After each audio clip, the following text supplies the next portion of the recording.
A single laugh from a teacher nearly shattered a child's confidence, but the truth arrived wearing a NASA badge. Have you ever witnessed a moment so heavy that it lingered in the air, shifting everything in an instant?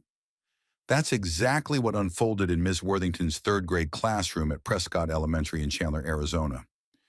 It was career week, a time when children sat cross-legged on the classroom rug, eagerly watching as parents took turns showcasing their professions. Some carried stethoscopes, others hard hats, and some wielded laptops. Some students beamed with pride, thrilled to share what their parents did, while others withdrew into themselves. Yet everyone looked forward to it. It was a welcome break from spelling tests and multiplication drills. That morning, 8-year-old Jalen Brooks could barely contain his excitement. Small for his age but sharp as a tack, he had an expressive way of speaking, as though every word carried weight. And today, every word did. His father was scheduled to visit the classroom later that afternoon, so when Mr. Denton asked the students to share what their parents did for a living, Jalen sat up straight, as if he had been rehearsing for this very moment.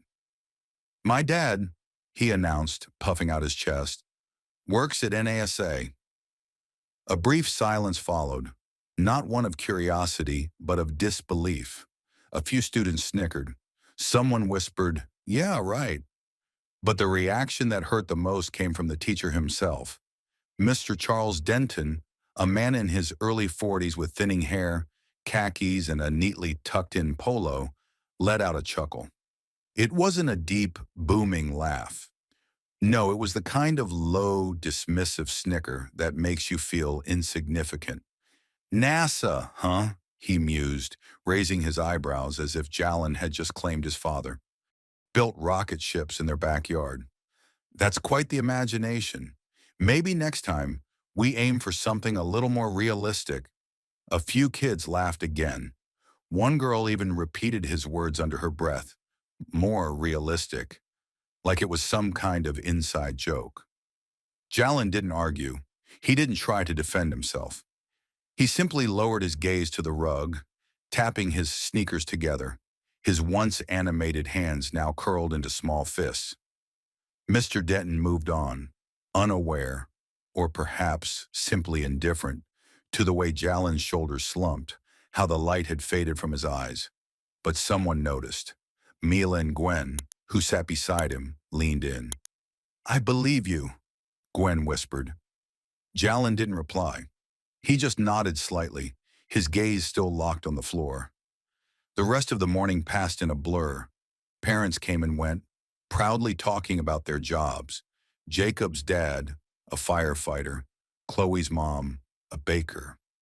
They received applause, hugs, and admiration, but Jalen remained silent, doing everything he could to shrink into the background. At lunch, he barely touched his sandwich. He didn't laugh when the other boys made silly faces by the vending machines. He didn't race for the swings like he usually did, because that moment, Mr. Denton's dismissive laugh, the ease with which he brushed off Jalen's words, clung to him. It wasn't just the doubt, it was how effortless it had been for an adult. Someone meant to inspire, to undermine him. But what Mr. Denton didn't know was that Jalen hadn't been exaggerating. He hadn't made it up because it sounded impressive. Every single word he had spoken was true. Jalen's father, Dr. Kelvin Brooks, was an aerospace engineer. For the past year, he had been working on a Mars communications relay project. He wore a NASA badge every day, and he was proud of it. Jalen was proud of it.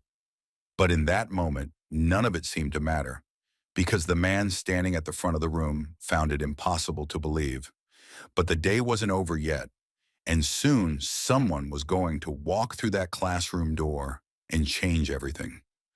3 days earlier, Jalen had been in the garage with his dad, helping sort through old cables and wires. Well, mostly watching, perched on an overturned milk crate, sipping a Capri Sun, and firing off questions every couple of minutes. "Wait, so the rover has to wait how long to send a message back to Earth?" Dr. Kelvin Brooks, lost in the tangled wiring in his hands, answered without hesitation. Depending on where Mars is in its orbit, anywhere from 5 to 20 minutes. Jalen's eyes widened. So it's like texting someone with really bad service? Kelvin chuckled. Exactly like that. Space has terrible Wi-Fi. Moments like these were Jalen's favorite. No grand lectures, no complex equations.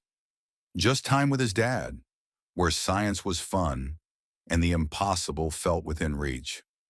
At bedtime that night, Jalen brought one of his dad's NASA folders into his room, laying it on his bed as if it were a prized artifact. Can I bring this to school? He asked eagerly. Kelvin glanced at the folder and shook his head. I don't think I'm allowed to bring classified documents to show and tell, buddy. Not even one little page? Kelvin sat beside him, ruffling his hair. You don't need the folder. All you need is your voice. Just tell them what I do and tell them you're proud. Jalen hesitated. But what if they don't believe me? Kelvin leaned back, studying his son's face. He knew the world could be unkind, especially to boys who look like Jalen. Then that's their problem, not yours. But what if they laugh? Kelvin's expression grew serious. He didn't sugarcoat things. If they laugh, he said gently, you keep your head up. The truth doesn't need applause. It just needs to be said. Jalen nodded, not fully understanding, but trusting his father's words. That night, he wrote down everything he wanted to share during career week. He scribbled words like orbit, spacecraft, and Mars relay in large bubbly letters. He even drew a picture of his dad holding Earth in one hand and a satellite in the other. He couldn't wait to share it with his class. He even practiced in the bathroom mirror, mimicking his dad's confident gestures. He had been so ready, but none of it mattered the moment Mr. Denton laughed. At lunch, Jalen ripped up the picture he had so carefully drawn, crumpling it and shoving it to the bottom of his backpack. Excitement can collapse into embarrassment in an instant. 1 second, you're soaring. The next, you're desperately wishing you could disappear. Meanwhile, across town, Dr. Brooks was in back-to-back meetings, unaware of what had happened. He had spent the morning preparing a slideshow, something lighthearted, something kids would enjoy. It had animated rockets and images of Mars, but his favorite slide was the last one, a photograph of him and Jalen at NASA's Jet Propulsion Lab, both wearing matching badges, grinning from ear to ear. But back at Prescott Elementary, Jalen was no longer grinning, because sometimes all it takes is one careless comment from the wrong person to make a child question everything. And as the afternoon dragged on, Mr. Denton continued teaching, slipping back into his usual rhythm as if nothing had happened. But soon, the truth was going to walk through that door. And when it did, it would change everything. Somewhere between reviewing spelling words and solving math problems, Mr. Denton stole glances at Jalen. But Jalen never looked back. He wasn't sulking. He wasn't crying. He had just stopped. Like a door had quietly closed inside him, shutting out the light. It wasn't the kind of silence a child should carry. Mila noticed. A few other kids did too, but no one said a word. Maybe they didn't know how.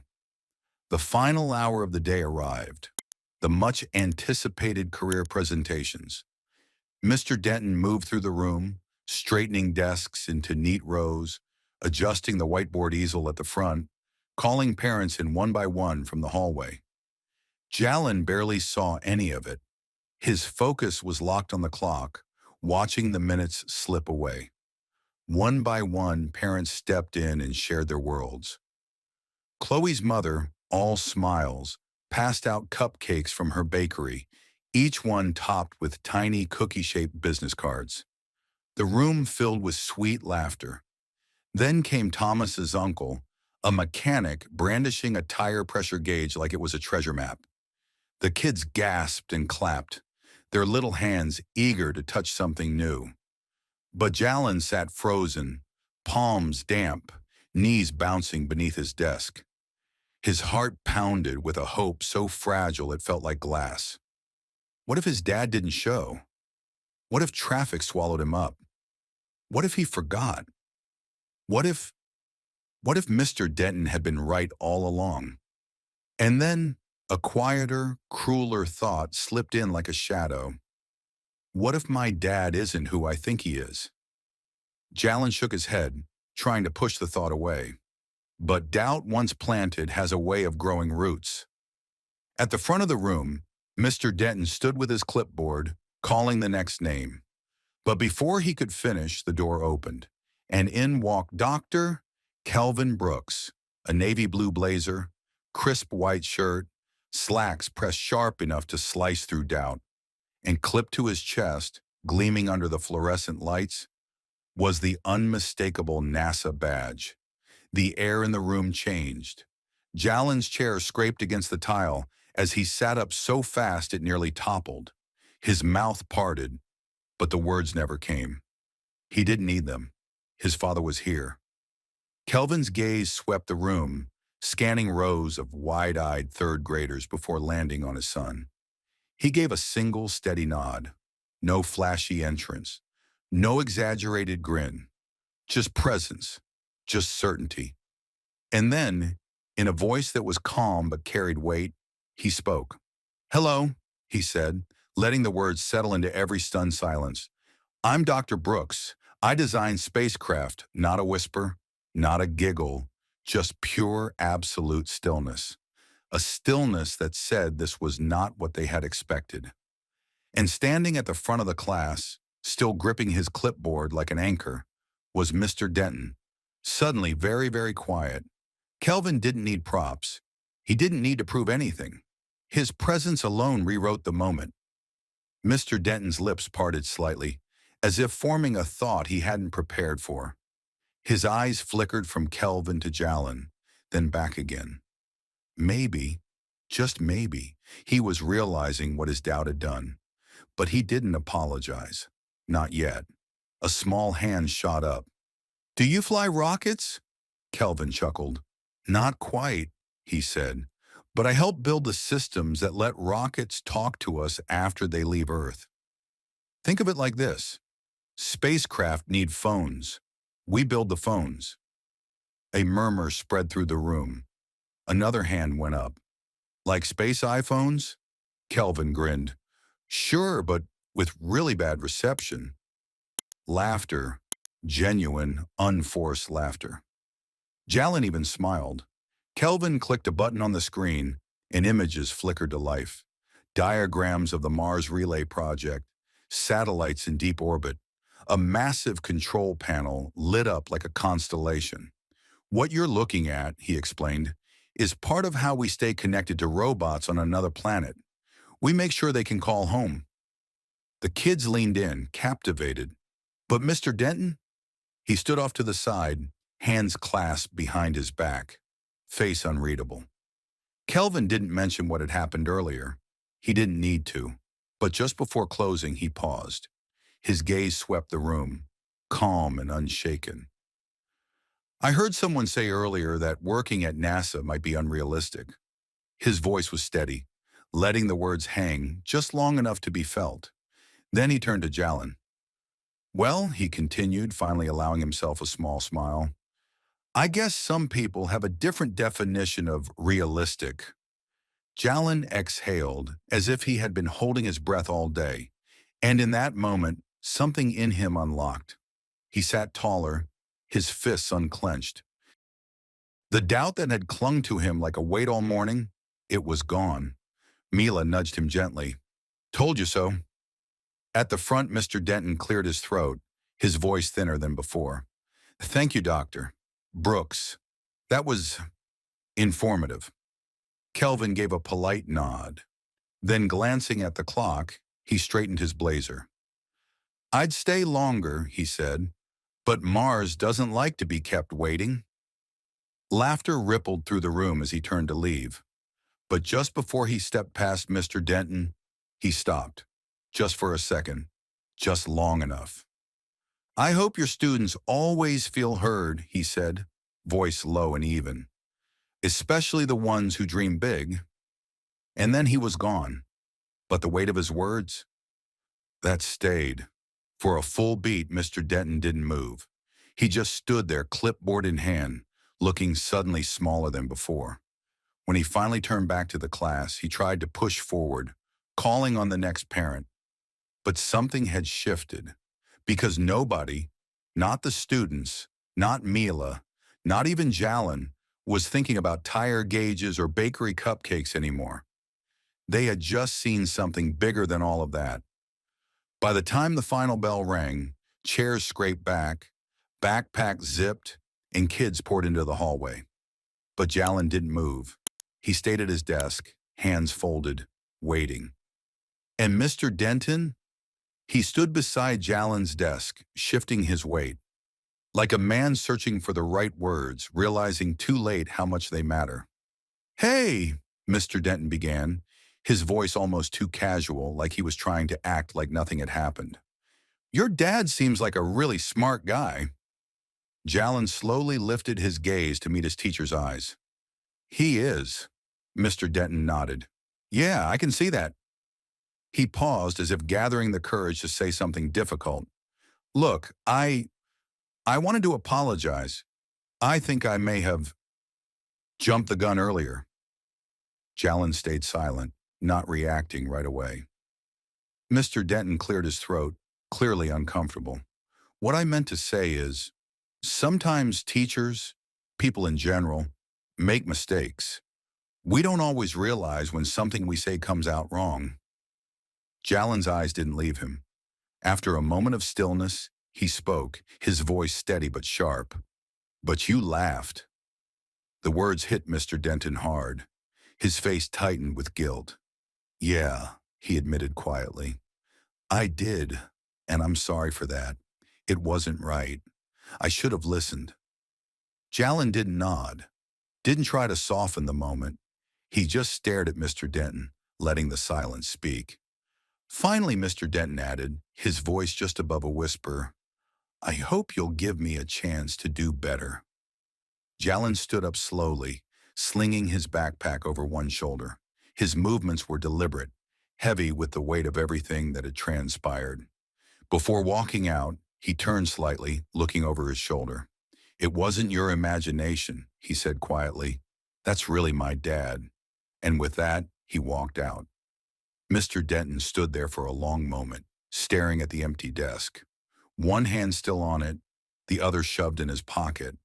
The noise of the hallway filled his ears, but in the classroom, there was a deep, aching quiet that wouldn't leave. What had just happened hung in the air, a palpable shift in the space, in Mr. Denton's heart. It wasn't just about being wrong. It was about what his words could have done to a child's belief in himself, his family, his place in the world. The comment he had made earlier, maybe next time aim for something more realistic. It wasn't just a thoughtless remark. It was a boundary he had tried to place on a child's imagination. And now that boundary had cracked wide open. The weight of his actions pressed on him. The truth that he had tried to stifle, a truth that belonged to Jalen and to every kid who dared to dream, was louder now, and Mr. Denton couldn't unhear the echo of his own words. That evening, as the Arizona sun dipped low, casting an orange and pink glow across the sky, Jalen sat at the kitchen table, a bowl of cereal in front of him. Dinner by choice. Kelvin leaned against the counter, sipping from his chipped space nerd mug. Neither of them spoke much at first. It wasn't awkward. It was just quiet, like the air itself was holding its breath. Finally, Jalen broke the silence. "Did you hear him?" Kelvin raised an eyebrow, not needing to ask who Jalen meant. "Your teacher?" Jalen nodded. "When I said you worked at NASA, he laughed, like it was a joke." Kelvin didn't respond immediately. He set the mug down, his eyes thoughtful.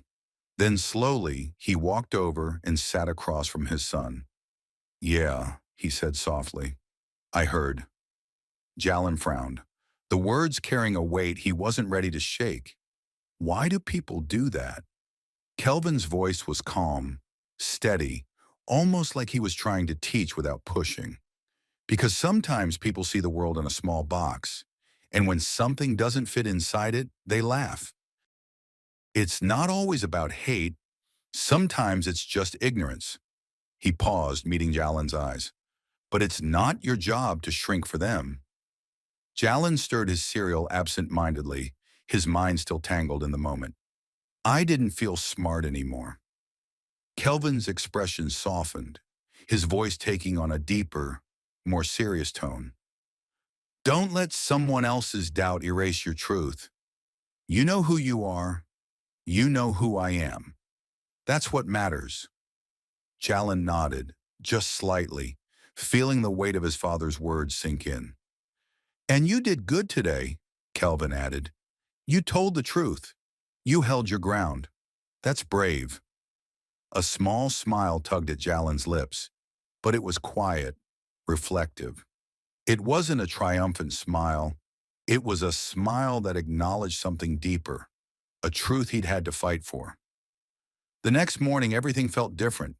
The kids who had laughed the day before, they suddenly wanted to sit next to him. One of them asked if his dad had ever met an astronaut. Another wondered if Jalen could bring a space tool to class. But Jalen didn't brag. He didn't puff himself up. He simply answered the questions, kept it moving. Mila walked beside him at recess and whispered, "They believe you now." Jalen shrugged, not needing to show anything more. They didn't have to. Mila grinned. Still nice, though. In the staff lounge, Mr. Denton sat by himself for a while, staring at nothing. The weight of what had happened pressing down on him. He didn't know how to undo what he had done, but he knew he had to try. So he wrote a note. It wasn't typed. It wasn't formal. Just a folded sheet of paper tucked into Jalen's cubby. Jalen found it after lunch. The note read, Jalen, I was wrong. You shouldn't have had to prove anything to us. Keep dreaming big. Mr. Denton. Jalen didn't smile. He didn't read it twice. He simply folded the note back up, slipped it into his backpack, and zipped it quietly. He hadn't needed the apology, but maybe Mr. Denton had. That afternoon, when the final bell rang, Jalen walked out of the classroom with his head held high, not because of what anyone else thought of him now, but because of what had never changed. His dad had shown up. He was an engineer. And most importantly, he had told the truth, even when no one believed him. And somewhere, in that classroom, a teacher had been reminded of a lesson he'd forgotten somewhere along the way. Kids carry dreams bigger than most adults' expectations. And when we dismiss those dreams, we don't just shrink their imagination, we shrink their voice. Jalen stayed loud, stayed clear, stayed real. Because the truth doesn't need permission. It just needs someone brave enough to say it out loud. If you've ever been doubted, overlooked, or told to be more realistic, remember this. Other people's limits don't define your path. Keep showing up. Keep speaking your truth. And if you ever have the chance to believe in someone when no one else will, do it. You might just change everything.